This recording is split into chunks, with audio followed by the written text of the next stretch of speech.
Aprangsi kardom katukawia fanta lapen pinini linari tumpan la SSC labangso awreng AWARSAI APHUTHAK si thetheni nang than poni pusini li labangso video ba na wan pi iglo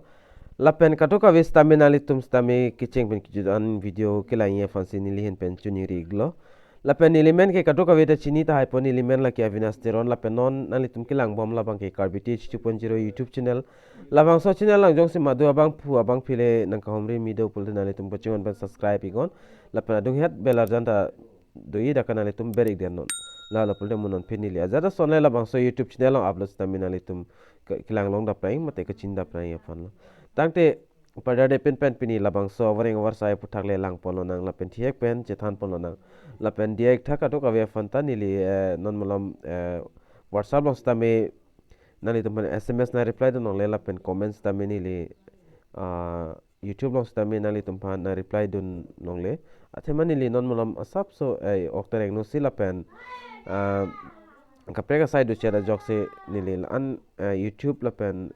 WhatsApp hin ba nili an non malam bangke an follow ige mate dami ge lasin kadoka weta ning chipo iri no nali tumphani li por me hodi nili na reply dun ik thai kadoka we fanta tangte pini labang sovereign AWARSAI APHUTHAK le lang polo nang la pen thiek pen chithan polo nang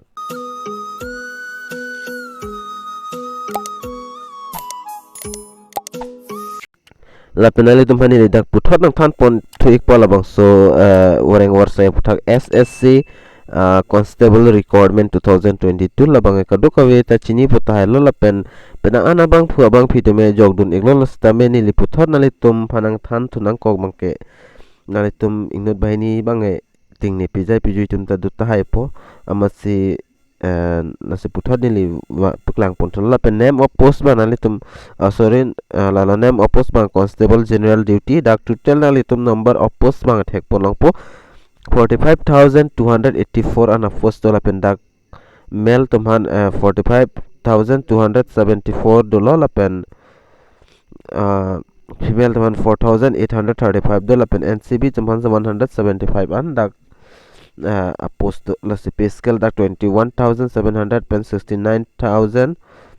ana litum long pon ekpo la pen eligibility criteria ahin lang dam lo protein nationality nang po mate India arlo kido abang pitum nang pola pen India la arlo state pen belong tum ansi apply long shot pola PRC bang nali tum duwek nang po la pen age limit bang dak 18 pen 23 ane abang mate abang pitum apply ikme la pen dak pen ando education qualification bang ke the candidate must have passed metric ane pass on the chok la pen ajat school mate lalo university penda cholo la pen application fee bangke SC ST ESM la pen women tumhane dagnang ne sikang sita la pen OBC tumhan las general tumhan bangda 100 and ponpo application fee banali tum la screen along tagloyi lasi kaduka we phanda tuning ri iglo na class 10 ke pass tum doi ilikar bianglong arlo mate kar bianglong adang stame pinang an kachali tum bange duta hai lasi kaduka we phanda tuning ri long le bang kaprega lamlo stame da post do jog nali tum phan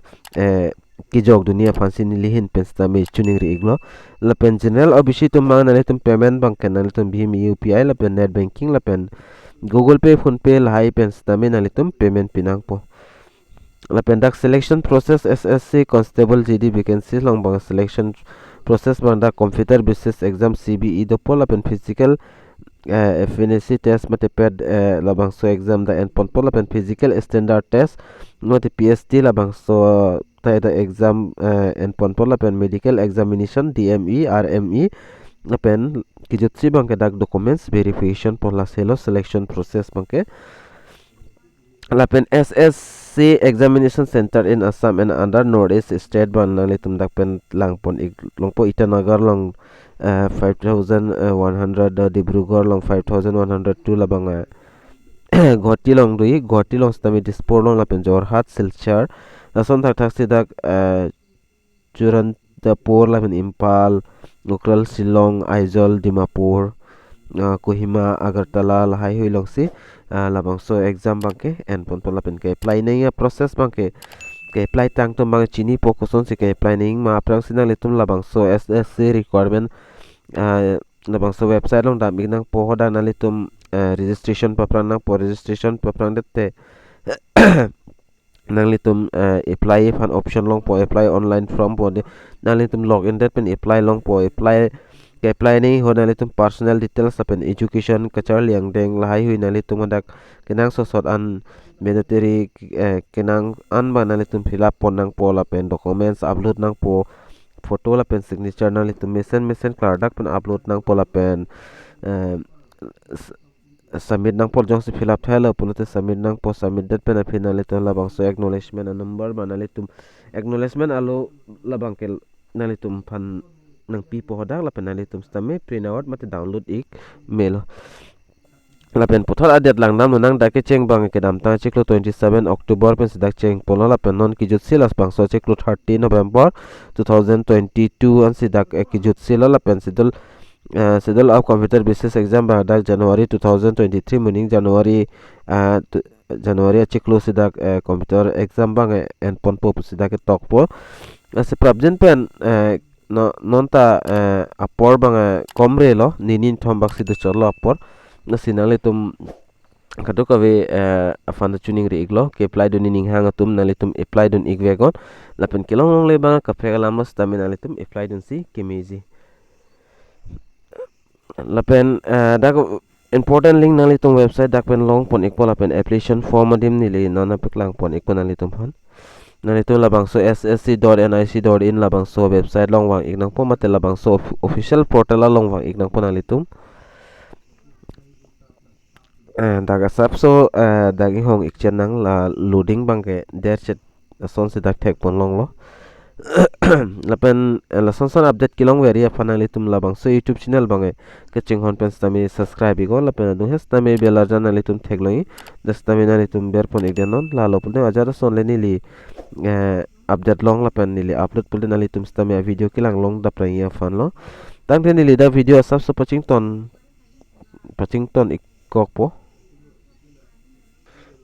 la penali tum la dak inching puik dat pen login option ang klang ikpo jong sinali tum registration alo pulnali tum da username la pen password banganali tum han sms long sinang pili ikpo la bang so abanali tum berang pol pen dak screen alo non captcha thek long le dat la so captcha banali tum thek loi enter text for dim berang pol pen login nang pol login dat application form ang ching puik po la penali tum fill up ignang po la pen jong sinon se akimi pulote nali tum la new user po thek loin la bang so dim nali tum ber ignang po new user registration now la bang so dim nali tum ber ignang po